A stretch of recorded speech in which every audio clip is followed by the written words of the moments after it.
ಎಲ್ರಿಗೂ ನಮಸ್ಕಾರ. ಇವತ್ತಿನ ಕನ್ನಡ ಸಿರಿ ಸ್ವಲ್ಪ ವಿಶೇಷ ಏನಂತಂದರೆ, ಇವತ್ತಿನ ಸಂಚಿಕೆಯಲ್ಲಿ ನಾವು ಇರ್ತೀವಿ ಕನ್ನಡದ ಖ್ಯಾತ ಹಿರಿಯ ಸಾಹಿತಿಗಳಾದಂತಹ ಸು ರುದ್ರಮೂರ್ತಿ ಶಾಸ್ತ್ರಿಯವರೊಂದಿಗೆ. ಶ್ರೀಯುತ ಸು ರುದ್ರಮೂರ್ತಿ ಶಾಸ್ತ್ರಿಗಳು ಜನಿಸಿದ್ದು ಸುಗ್ಗನಹಳ್ಳಿಯಲ್ಲಿ 1948 ಇಸವಿ 11ನೇ ತಾರೀಕು ನವೆಂಬರ್ ತಿಂಗಳು. ಪ್ರಾಥಮಿಕ ಪ್ರೌಢಶಿಕ್ಷಣ ಎರಡು ಕೂಡ ಸುಗ್ಗನಹಳ್ಳಿಯಲ್ಲಿ ಆಗುತ್ತೆ. ನಂತರದಲ್ಲಿ ಬೆಂಗಳೂರು ವಿಶ್ವವಿದ್ಯಾಲಯದಿಂದ MA ಸ್ನಾತಕೋತ್ತರ ಪದವಿಯನ್ನು ಪಡಿತಾರೆ. ಆ ನಂತರದಲ್ಲಿ ಅಧ್ಯಾಪಕರಾಗಿ ವೃತ್ತಿಯಲ್ಲಿ ತೊಡಗಿಸಿಕೊಂಡಂಥ ಇವರು ಕೆಲ ವರ್ಷಗಳ ಕಾಲ ಕಾಲೇಜಿನಲ್ಲಿ ಕೆಲಸ ಮಾಡಿ ನಂತರ ಸಂಪೂರ್ಣವಾಗಿ ಸಾಹಿತ್ಯದಲ್ಲಿ ತೊಡಗಿಸಿಕೊಳ್ತಾರೆ. ಕಥೆ, ಚಿತ್ರಕಥೆ, ಹಾಗೆ ಸಂಭಾಷಣೆ ಅಷ್ಟೇ ಅಲ್ಲದೆ ಕಾದಂಬರಿಗಳು, ಕವನ ಸಂಕಲನಗಳು, ಹಾಸ್ಯ, ಮಕ್ಕಳ ಸಾಹಿತ್ಯ ಎಲ್ಲದರಲ್ಲೂ ಕೂಡ ತಮ್ಮನ್ನು ತೊಡಗಿಸಿಕೊಂಡಂಥ ಇವರು ಬರೆದಂತಹ ಕೃತಿಗಳು ಹಲವಾರು. ಅದರಲ್ಲಿ ಅತ್ಯಂತ ಜನಪ್ರಿಯವಾದಂಥ ಕೃತಿಗಳು ಅಂತಂದರೆ ಧರ್ಮ ಚಕ್ರವರ್ತಿ ಅಶೋಕ ಬಹಳನೇ ಜನಪ್ರಿಯವಾದಂಥದ್ದು. ನಂತರ ಭೀಷ್ಮ, ಹಾಗೆ ಔರಂಗಜೇಬ, ಜನಭಾರತ ಅದು ಇತ್ತೀಚೆಗೆ ಬಂದಂಥದ್ದು. ಅಲ್ಲದೆ ವ್ಯಾಸ ಮಹಾಭಾರತ 3 ಬಾರಿ ಮುದ್ರಣಗಳನ್ನು ಕಾಣುತ್ತೆ. ಇದು ಶಾಕುಂತಲೆಯ ಸ್ವಗತ, ಹೊಯ್ಸಳೇಶ್ವರ ಬಹಳಷ್ಟು ಜನರ ತಲುಪಿದಂಥದ್ದು, ಚಾಣಕ್ಯ ಮತ್ತು ಶ್ರೀಕೃಷ್ಣ. ಈ ಚಾಣಕ್ಯ ಸುಮಾರು 12,000 ಪ್ರತಿಗಳು ಖರ್ಚಾಗಿದೆ, 6 ಬಾರಿ ಮುದ್ರಣವನ್ನು ಕಂಡಿದೆ. ಸುಮಾರು 100ಕ್ಕೂ ಹೆಚ್ಚಿನ ಚಿತ್ರಗೀತೆಗಳಿಗೆ ಸಾಹಿತ್ಯವನ್ನು ರಚಿಸಿದ್ದಾರೆ. ಇದು ಇವರ ಹೆಗ್ಗಳಿಕೆ. ಇನ್ನಷ್ಟು ಮಾಹಿತಿಯನ್ನು ಅವರಿಂದಲೇ ಪಡ್ಕೊಳ್ಳೋಣ ಬನ್ನಿ.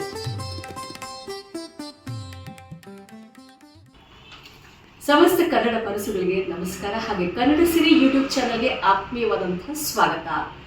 ಇವತ್ತು ಬಹಳ ವಿಶೇಷವಾದ ಒಂದು ಸಂಚಿಕೆಯನ್ನು ನಿಮ್ಮ ಮುಂದೆ ತರ್ತಾ ಇದ್ದೀನಿ. ಅದೇನೆಂದರೆ, ಹಿರಿಯ ಸಾಹಿತಿಯೊಬ್ಬರು ಹಾಗೆ ವಿಖ್ಯಾತ ಸಾಹಿತಿಯೊಬ್ಬರು ನಮ್ಮೊಟ್ಟಿಗೆ ಇದ್ದಾರೆ. ಅವರ ಪರಿಚಯವನ್ನು ನಿಮಗೆ ಮಾಡಿಕೊಡ್ಬೇಕು ಅಂತ ನಾನೇನು ಅಂದ್ಕೊಂಡಿಲ್ಲ. ಯಾಕಂದರೆ ಅವರ ಪರಿಚಯ ನಿಮ್ಗಾಗಲೇ ಇದೆ. ಸಾಕಷ್ಟು ಕಾದಂಬರಿಗಳನ್ನು, ಹಾಗೆ ಸಾಕಷ್ಟು ಮಕ್ಕಳ ಪುಸ್ತಕಗಳನ್ನು, ಹಾಗೆ ಚಲನಚಿತ್ರಗಳಲ್ಲಿ ಕೂಡ ಸಾಹಿತ್ಯ ಸಂಭಾಷಣೆ ಬರೆದು ಅವರು ಹೆಚ್ಚು ಜನರಿಗೆ ಪರಿಚಿತರಾಗಿದ್ದಾರೆ. ಅವರನ್ನು ನಾನು ಇವತ್ತು ಪರಿಚಯ ಮಾಡಿಸೋಕ್ಕೆ ನನಗೆ ತುಂಬ ಸಂತೋಷ ಆಗ್ತಾ ಇದೆ. ಅವರೇ ಹೆಸರಾಂತ ಸಾಹಿತಿಗಳಾದಂಥ ಸು ರುದ್ರಮೂರ್ತಿ ಶಾಸ್ತ್ರಿಯವರು. ಈ ಹೆಸರು ಕೇಳಿದ ತಕ್ಷಣ ನಿಮ್ಗೆ ಗೊತ್ತು, ಹೌದು ನಮ್ಗೆ ಗೊತ್ತಿದೆ ಅಂತ ಹೇಳ್ತೀರಾ. ಖಂಡಿತ ನಿಮಗೆ ಗೊತ್ತಿದೆ. ಬನ್ನಿ ಅವರೊಟ್ಟಿಗೆ ಮಾತನಾಡೋಣ, ಕೆಲವು ವಿಚಾರಗಳನ್ನು ತಿಳ್ಕೊಳ್ಳೋಣ. ಸರ್, ಕಾರ್ಯಕ್ರಮಕ್ಕೆ ಆತ್ಮೀಯವಾದಂತಹ ಸ್ವಾಗತ. ನಮಸ್ಕಾರ. ಸಾಕಷ್ಟು ಜನರಿಗೆ ಪರಿಚಿತರಾಗಿದ್ದೀರಾ ನೀವು ಐತಿಹಾಸಿಕ ಮತ್ತು ಸಾಮಾಜಿಕ ಹಾಗೆಯೇ ಪೌರಾಣಿಕ ಕಾದಂಬರಿಗಳ ಮುಖಾಂತರ.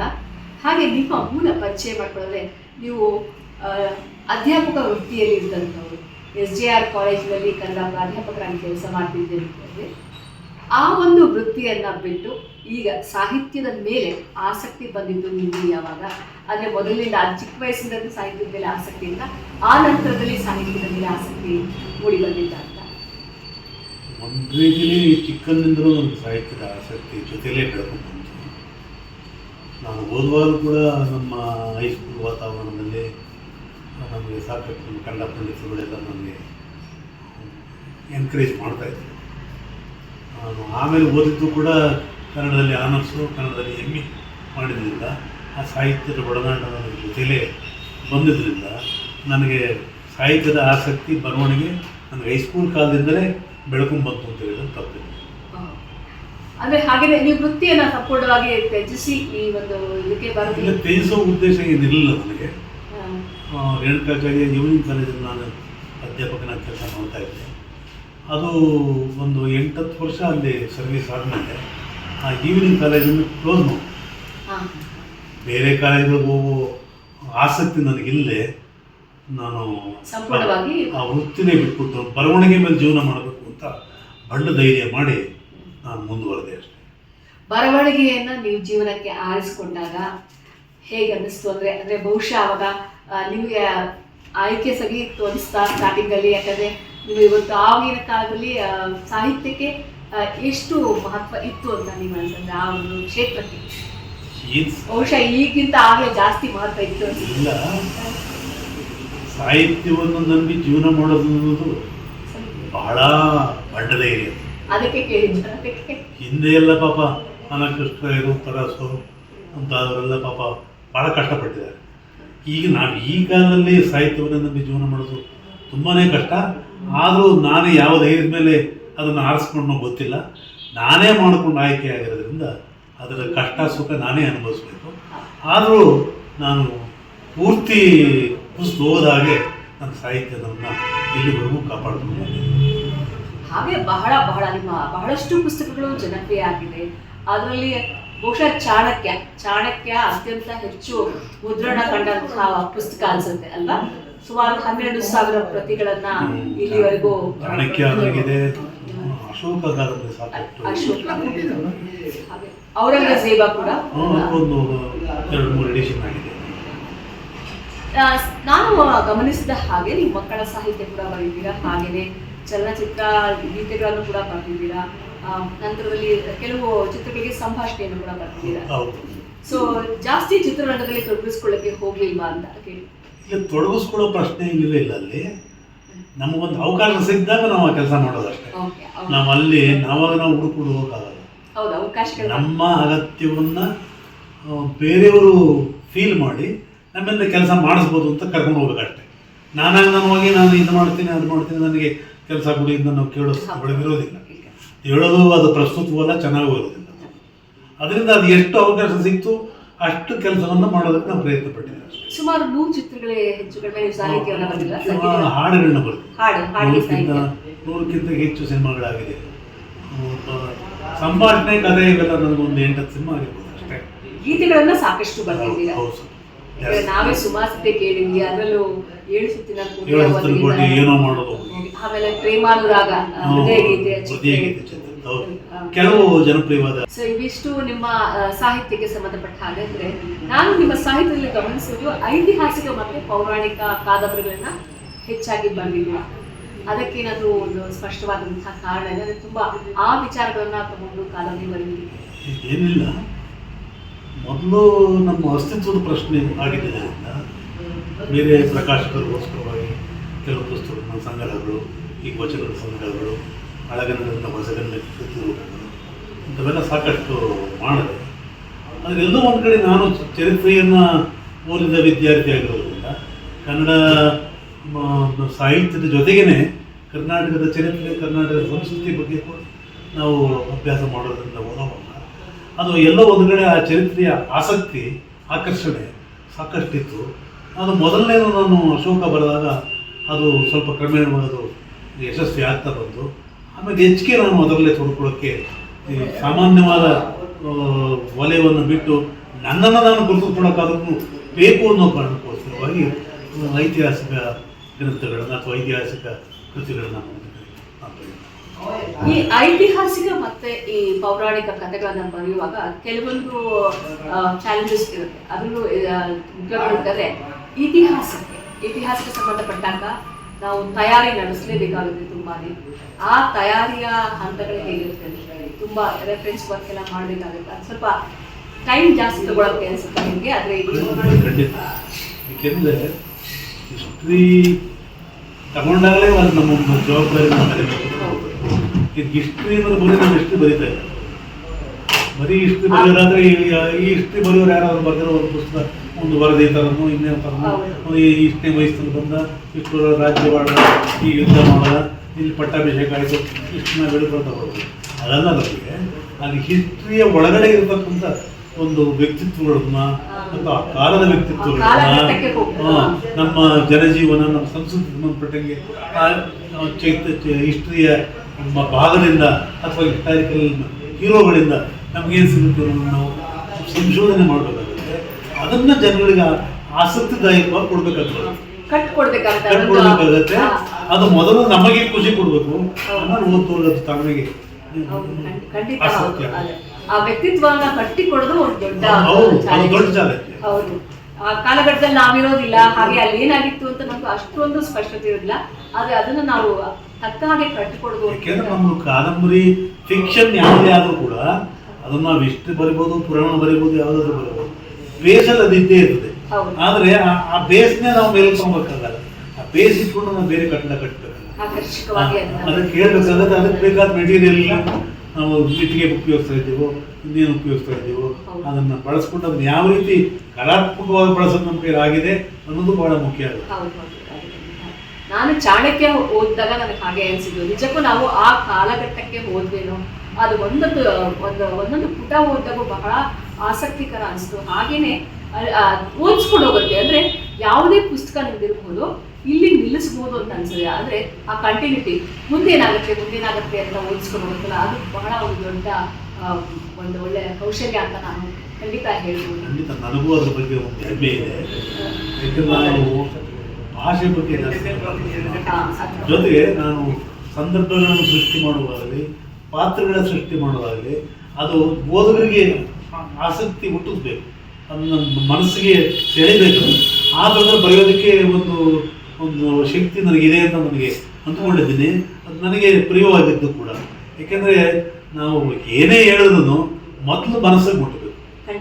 ಅದು ಆದಮೇಲೆ ಅರ್ಥ ಕೇಳಿಯೋದು. ಆಮೇಲೆ ಮೊದಲು ಒಂದು ಹಾಡಾದರೆ ಕೇಳಿದ ತಕ್ಷಣ ಅದು ರಾಗ ಕಿವಿಗೆ ಇರಿಸ್ಕೊಳ್ಳೋದು.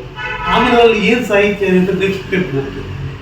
ಅದರಿಂದ ಮೊದಲು ಆಸಕ್ತಿಯನ್ನು ಆಕರ್ಷಿಸೋದು ಮುಖ್ಯ. ಅದು ಭಾಷೆ ಒಳಗಾದರೂ ಆಗ್ಬೋದು, ಸಂಗೀತದಲ್ಲಾದ್ರೂ, ರಾಗದಲ್ಲಾದರೂ. ಅದೇ ನಾನು ಚಾಣಕ್ಯ ಇತಿಹಾಸದಲ್ಲಿ ಓದುವಂಥ ಚಾಣಕ್ಯನಿಗೂ ಹಾಗೆ ನಿಮ್ಮ ಬರವಣಿಗೆಯಲ್ಲಿ ಓದುವಂಥ ಚಾಣಕ್ಯನು ನಮ್ಗೆ ಅನ್ಸುತ್ತೆ, ಹೌದಲ್ಲ ಈ ಒಂದು ಆ್ಯಂಗಲ್ ನಾವು ನೋಡೇ ಸಾಧ್ಯನೇ ಇಲ್ಲ ಅನ್ಸುತ್ತೆ. ಆ ಒಂದು ಆ್ಯಂಗಲ್ಗಳನ್ನ ಚಾಣಕ್ಯನ ಒಂದು ವ್ಯಕ್ತಿತ್ವನ ಈ ರೀತಿ ಇರ್ಬೋದೇನೋ ಅನ್ನೋದು ನಮ್ಗೆ ಗೊತ್ತೇ ಆಗಲ್ಲ. ಆ ರೀತಿಯಾಗಿ ಕಟ್ಕೊಟ್ಟಿದೆ. ಚೆನ್ನಾಗಿದೆ, ತುಂಬಾನೇ ಚೆನ್ನಾಗಿದೆ. ನನಗೆ ಓದ್ತಾ ಅದು ಬಹಳ ದೊಡ್ಡ ಪುಸ್ತಕ ಆದ್ರೂ ಕೂಡ ಮುಗಿಸೋವರೆಗೂ ಒಂದು ರೀತಿ ಅದನ್ನು ಸಮಾಧಾನ ಏನಾಗ್ಬೋದು. ಅವನೊಬ್ಬ ಇತಿಹಾಸ ಪುರುಷ ಅನ್ನೋದಕ್ಕಿಂತ ಒಬ್ಬ ಐತಿಹ್ಯ ಪುರುಷ, ಪುರಾಣ ಪುರುಷ ಇದ್ದನು. ಇಷ್ಟು ನಿಮ್ಗೆ ಏನು ಸಿಗೋದಿಲ್ಲ. ಕೌಟಿಲ್ಯನ ಅರ್ಥಶಾಸ್ತ್ರ ಬಿಟ್ಟರೆ ಬೇರೆ ಚರಿತ್ರೆಯಲ್ಲಿ ಚಂದ್ರಗುಪ್ತನ ಬಗ್ಗೆ ಸ್ವಲ್ಪ ಮಟ್ಟಿಗೆ ಎಲ್ಲ ಇರ್ತದೆ. ಅಲ್ಲಿ ಪ್ರಾಸಂಗಿಕವಾಗಿ ಚಾಣಕ್ಯನ ಹೆಸರು ಬರುತ್ತೆ ವಿನಃ ಚಾಣಕ್ಯನ ಡೀಟೇಲ್ ಆಗಿರ್ತಕ್ಕಂಥ ಜೀವನ ಚರಿತ್ರೆಯಾಗಲಿ, ಒಂದು ವ್ಯಕ್ತಿತ್ವದ ವಿವರಣೆಗಳಾಗಲಿ ಎಲ್ಲೂ ಸಿಗೋದಿಲ್ಲ. ಆದರೆ ಈಗ ಒಂದು ಅವಶೇಷ, ಒಂದು ಅರ್ಧಂಬರ್ಧ ಒಂದು ತಳಪಾಯಿ ಅವಶೇಷ ನೋಡ್ತೀವಿ.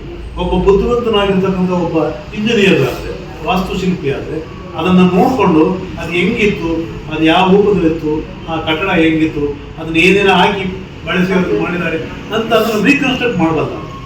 ಆ ರೀಕನ್ಸ್ಟ್ರಕ್ಟ್ ಕೆಲಸನೇ ಈ ಸಾಹಿತ್ಯ ಮಾಡ್ತಾರೆ. ಇಷ್ಟು ಪುಸ್ತಕಗಳೇ. ನೀವು ಹಾಸ್ಯವನ್ನು ಕೂಡ ಬರೆದಿದ್ದೀರಾ, ಸುಮಾರು ಹಾಸ್ಯದ ಪ್ರಕಾರಗಳನ್ನು ಕೂಡ ಬಿಟ್ಟಿದ್ದೀರಾ, ಮಕ್ಕಳ ಒಂದು ಕಥೆಗಳನ್ನು ಕೂಡ ಬರೆದಿದ್ದೀರಾ. ಈಗ ಯಾವ ಜಾನರ್ನಲ್ಲಿ ನೀವು ಬರೀಬೇಕು ಅಂತ ನಿಮ್ಮ ಒಂದು ಅನಿಸಿಕೆ? ಐತಿಹಾಸಿಕ, ಪೌರಾಣಿಕ, ಹಾಗೆ ಹಾಸ್ಯ ಆಗಿದೆ, ಸಾಮಾಜಿಕ ಕಾದಂಬರಿಗಳು ಕೂಡ ಆಗಿದೆ. ಇನ್ನು ಯಾವ ರೀತಿಯದನ್ನ ನೀವು ದೇವರನ್ನು ಆಯಿಸ್ಬಿಟ್ರೆ ಸ್ವಲ್ಪ ಗಂಭೀರವಾದ ಸಾಹಿತ್ಯವನ್ನೇ ಸ್ವಲ್ಪ ಮುಂದುವರಿಸಬೇಕು ಅನ್ನೋ ಆಸೆ ಇದೆ. ಅಲ್ಲಿ ಕೆಲವು ಏನಾಗುತ್ತೆ ಅಂತ ಗೊತ್ತಿಲ್ಲ. ನಾನು ಅಂದ್ಕೊಂಡಿದ್ದೆಲ್ಲ ಸಾಕಷ್ಟು ಮಾಡ್ಬಿಟ್ಟಿದ್ದೀನಿ. ಇನ್ನು ಕೆಲವನ್ನ ನಮ್ಮ ಹೊಸ ಕನಸುಗಳನ್ನ, ಆದರ್ಶಗಳನ್ನ ಇಟ್ಕೊಂಡು ಅಲ್ಲಿ ಏನಾದರೂ ಮಾಡೋಕ್ಕಾಗುತ್ತೆ ಅಂತ ಯೋಚನೆ ಮಾಡ್ತಾರೆ. ಅದು ಬಹುಶಃ ಅಲಮಪುರ ಮೇಲೆ ಒಂದು ಕಾಲದಲ್ಲಿ ಬರೀಬೋದು, ಹೇಳೋಕ್ಕಾಗಲ್ಲ. ಅದು ಭಾಳ ದಿವಸದ ತಲೆ ಒಳಗಿದೆ. ಯಾವಾಗ ಮಾಡ್ತೀನೋ ಗೊತ್ತಿಲ್ಲ, ಅದು ಆಗುತ್ತೋ ಇಲ್ವೇನೋ ಗೊತ್ತಿಲ್ಲ. ಯಾಕೆಂದರೆ ನಾವು ಹಾಗೆ ಆಗುತ್ತೆ ಅಂತ ಅಂದ್ಕೊಳ್ಳೋದಾಗಲಿ, ಅದನ್ನು ಮಾಡ್ತೀನಿ ಅನ್ನೋ ಇದಾಗಲಿ ಅಲ್ಲ ಈ ಸಂದರ್ಭ. ಇಲ್ಲ ಆಗುತ್ತೆ, ಖಂಡಿತ ಆಗುತ್ತೆ. ಸೊ ಒಳ್ಳೆಯ ಮನಸ್ಥಿತಿಯಲ್ಲಿ ನಾವು ಏನೇ ಕೆಲಸ ಮಾಡೋದು ಅದಕ್ಕೊಂದು ಒಳ್ಳೆಯ ಸಹಕಾರ ಇರುತ್ತೆ ಅಂತ. ಈಗ ಈ ಜನಭಾರತ ಲೇಟೆಸ್ಟ್ ಒಂದು ಪುಸ್ತಕ ಬಂದಿದೆ, ಜನಭಾರತ ಪ್ರಕಟಗೊಳಿಸಿದ್ದಾರೆ. ಅದು ಅದೊಂದು ಎಕ್ಸ್ಪೆರಿಮೆಂಟು. ಅದು ಕುರುಕ್ಷೇತ್ರ ಯುದ್ಧ ಮುಗಿದ ಮೇಲೆ ಅಲ್ಲ 11 ಅಕ್ಷೋಹಿಣಿ, 7 ಅಕ್ಷೋಹಿಣಿ, ಒಟ್ಟು 18 ಅಕ್ಷೋಹಿಣಿ ಸೈನ್ಯ ಪೂರ್ತಿ ನಾಶ ಆಗ್ಬಿಟ್ಟಿದೆ. ಕೌರವರೆಲ್ಲ ನಾಶ ಆಗ್ಬಿಟ್ಟಿದ್ದಾರೆ. ಅಷ್ಟು ಜನ ಸತ್ತರೆ ಯುದ್ಧ ಭೂಮಿಯಲ್ಲಿ ಅದರ ಪರಿಣಾಮ ಏನಾಗ್ಬೋದು? ಹಸ್ತಿನಾವತಿ ಅನ್ನೋ ದೊಡ್ಡ ನಗರ, ರಾಜಧಾನಿ, ಅದರ ಪರಿಸ್ಥಿತಿ ಏನಾಗ್ಬೋದು? ಸಾಮಾನ್ಯ ಜನರು ಏನು ಮಾಡ್ಬೋದು? ಬದುಕುಳಿದವರು ಏನು ಮಾಡ್ಬೋದು? ಅದರ ಪರಿಸ್ಥಿತಿ ಏನು? ಯಾವ ಚಿಂತಾಜನಕ ಸ್ಥಿತಿಯಲ್ಲಿ ಅವ್ರು ಇರ್ತಾರೆ. ಅಷ್ಟು ಶವಗಳು ಕೊಳತು ನಾಡಿದರೆ ಸಾಂಕ್ರಾಮಿಕ ಬರೋದಿಲ್ಲ. ಬಂದರೆ ಇನ್ನೊಂದಷ್ಟು ಜನ ಸಾಯ್ತಾರಲ್ಲ ಸಾಮಾನ್ಯರು, ಅವ್ರು ಯುದ್ಧ ಮಾಡೋ ಸತ್ರು, ಇವ್ರು ಸುಮ್ಮನಿದ್ದು ಸಾಯ್ತಾ ಇದ್ದಾರೆ. ಯುದ್ಧದ ಪರಿಣಾಮಗಳು ಎಷ್ಟು ತೀವ್ರವಾಗುತ್ತೆ, ಎಷ್ಟು ಭಯಾನಕವಾಗುತ್ತೆ, ಅದನ್ನು ಎಷ್ಟು ಸಂಕಟಕರವಾಗುತ್ತೆ, ಅದನ್ನು ನಾನು ರೀಕನ್ಸ್ಟ್ರಕ್ಟ್ ಮಾಡೋಕ್ಕೆ ಆ ಕಾಲದಲ್ಲಿ ನಾನು ಪ್ರಯತ್ನ ಪಟ್ಟಿದ್ದೆ. ಜನಭಾರತ. ಹೌದು, ಇದೆಲ್ಲ ಈ ಪ್ರಸ್ತುತಕ್ಕೂ ಕೂಡ ಅವಶ್ಯಕತೆ. ಯಾಕೆಂತಂದ್ರೆ ಹೌದು, ಈ ಜಗತ್ತೆಲ್ಲ ಈಗ ಬರೀ ಹಿಂಸಾ ಪ್ರಧಾನವಾಗಿ ಯೋಚನೆ ಮಾಡ್ತಾ ಇರೋದು ನೋಡಿದ್ರೆ ಬೇಕಾಗದೆ ಅಂತ ಅನ್ಸುತ್ತೆ. ಇದೇ ಒಂದು ಕಾಂಟೆಕ್ಸ್ಟ್ ಅಲ್ಲಿ ನಾನು ಕೇಳಬೇಕಾದ್ರೆ ಇದೊಂದು ಪ್ರಶ್ನೆ, ಸಾಹಿತ್ಯ ಎಷ್ಟು ಮುಖ್ಯ? ಯಾಕಂದ್ರೆ ಈಗಿನ ಜನತೆಗೆ ಸಾಹಿತ್ಯ ಅಂದ್ರೆ ಅವ್ರೇನಂದ್ರೆ ಇಲ್ಲ ಕೇಳಿಸ್ಕೊಂಡ್ಬಿಡ್ತೀವಿ, ಇಲ್ಲ ಯಾವುದೋ ಒಂದು ಚಿತ್ರದಲ್ಲಿ ನೋಡ್ಬಿಡ್ತೀವಿ, ಅವರೇ ಓದೋದಕ್ಕೆ ಟೈಮು ಇಲ್ಲ ಅಂದ್ರೆ ಅದು ಆಸಕ್ತಿ ಇಲ್ಲ ಅಂದ್ರೆ. ಆದ್ರೆ ಯಾಕೆ ಸಾಹಿತ್ಯವನ್ನ ಓದುವಂತ ಹವ್ಯಾಸ ಇರಬೇಕು ಅನ್ನೋದಕ್ಕೆ ನೀವೇನು ಹೇಳ್ತೀರಾ? ಸಾಹಿತ್ಯ ಮನುಷ್ಯನ ವ್ಯಕ್ತಿತ್ವಕ್ಕೆ ಒಂದು ಮಾರ್ಗವನ್ನು ಕೊಡುತ್ತೆ, ಒಂದು ನಾಗರಿಕತೆ, ಒಂದು ಕಲ್ಚರನ್ನು ಕೊಡುತ್ತೆ, ಸಂಸ್ಕೃತಿಯನ್ನು ಕೊಡುತ್ತೆ. ನೀವು ಸಾಹಿತ್ಯ ಓದೋರ್ನು ಜೊತೆ ಮಾತಾಡಿದ್ರೆ, ಅವ್ರ ಜೊತೆ ವ್ಯವಹರಿಸಿದ್ರೆ ಅವರು ತೀರಾ ಕಠಿಣರಾಗಿ ಕಾಣಿಸೋದಿಲ್ಲ. ಆ ಒಳ್ಳೆತನ ಸ್ವಲ್ಪ ಮಟ್ಟಿಗಾದ್ರೆ ಅದು ಬರ್ತಾ ಹೋಗುತ್ತೆ. ಸಾಹಿತ್ಯದ ಮೂಲಕ ಬರ್ತಾ ಹೋಗುತ್ತೆ. ನಮ್ಮ ನಡೆನುಡಿಗಳನ್ನು ಸಂಸ್ಕರಿಸುತ್ತದೆ. ನಾವು ಒಂದು ಸ್ವಲ್ಪ ನಾಗರಿಕರಾಗೋದಕ್ಕೆ ಅದು ಪ್ರಚೋದನೆ ನೀಡುತ್ತೆ. ಜೊತೆಗೆ ನಮ್ಮ ಮೆದುಳಿನಲ್ಲಿ ವಿನಾಕಾರಣವಾಗಿ ಮಾಡೋ ಹಲವಾರು ಆಲೋಚನೆಗಳು ತಪ್ಪುತ್ತವೆ. ಅದು ನಮ್ಮನ್ನು ಮುನ್ನಡೆಸುತ್ತೆ, ಜೀವನಕ್ಕೆ ಒಂದು ಅರ್ಥ ಕೊಡುತ್ತೆ ಅಂತ ನನ್ನ ಭಾವನೆ. ಖಂಡಿತವಾಗೂ ಹೌದು. ಸಾಹಿತ್ಯವಾಗಿ ಏನೇನು ಹೇಳಿದ್ರೆ ಆ ಎಲ್ಲ ಅಂಶಗಳು ಕೂಡ ಸತ್ಯ. ಮನುಷ್ಯನ ಸಂಸ್ಕರಣಕ್ಕೆ ಸಾಹಿತ್ಯ ಬೇಕು ಅಂತ ಅಷ್ಟೇ. ತನ್ನಲ್ಲಿ ಉಂಟಾಗುವಂತ ಎಷ್ಟೋ ಭಾವನೆಗಳನ್ನ ಹೇಗೆ ಸಂಸ್ಕರಿಸ್ಕೋಬೇಕು, ಮತ್ತೆ ಯಾವುದು ಸರಿ, ಸಮಾಜಕ್ಕೆ ಏನ್ ಬೇಕು ಅಂತ ಏನಾದ್ರು ಗೊತ್ತಾಗಬೇಕಂದ್ರೆ ಅವರಿಗೆ ಸಾಹಿತ್ಯ ಅಭಿರುಚಿ ಖಂಡಿತವಾಗೂ ಇರಬೇಕು ಅನ್ನೋದು ನನ್ನ ಅನಿಸಿಕೆ ಕೂಡ ಹೌದು. ಹಾಗೆ ಮುಂದಿನ ಯಾವ ಯಾವ ಕೆಲಸಗಳನ್ನ ಮಾಡ್ಬೇಕಂತಿದ್ದೀರಾ? ಯಾವ್ದನ್ನ ಪ್ರಾಜೆಕ್ಟ್ ಬಗ್ಗೆ ಏನಾದ್ರು ಈಗ ಸದ್ಯಕ್ಕೆ ಯಾವುದೋ ಪ್ರಾಜೆಕ್ಟ್ ಇಟ್ಕೊಂಡಿಲ್ಲ, ಮಹತ್ವದ ಯಾವುದೋ ಇಟ್ಕೊಂಡಿಲ್ಲ, ಯಾವುದೋ ಬರ್ಬೋದು. ಈಗ ಜನಭಾರತ ಬರೋದು ಸ್ವಲ್ಪ ಮೈಂಡ್ಗೆ ವಿಶ್ರಾಂತಿ ಕೊಟ್ಟಿದ್ದೀನಿ ನಾನು. ಹೊಸದೇನು ಉಳಿಯುತ್ತೆ, ಅದಕ್ಕೇನು ಪ್ರಿಪರೇಷನ್ ಮಾಡ್ಕೋಬೇಕು ಅದನ್ನು ಅದ್ರ ಬಗ್ಗೆ ಯೋಚನೆ ಮಾಡಿಲ್ಲ. ಆಗ್ಬೋದು. ನಮ್ಮ ನೋಡುಗರು ಈಗ ನೋಡಿದ್ರಲ್ಲ, ಅವರಿಗೆ ನಾವು ಪುಸ್ತಕ ತಗೋಬೇಕು, ಓದಬೇಕು, ನಿಮ್ಮ ಪುಸ್ತಕಗಳನ್ನ ಓದಬೇಕು ಅಂತ ಮನಸ್ಸಾಗಿರುತ್ತೆ ಇಷ್ಟಕ್ಕಾಗಲಿ.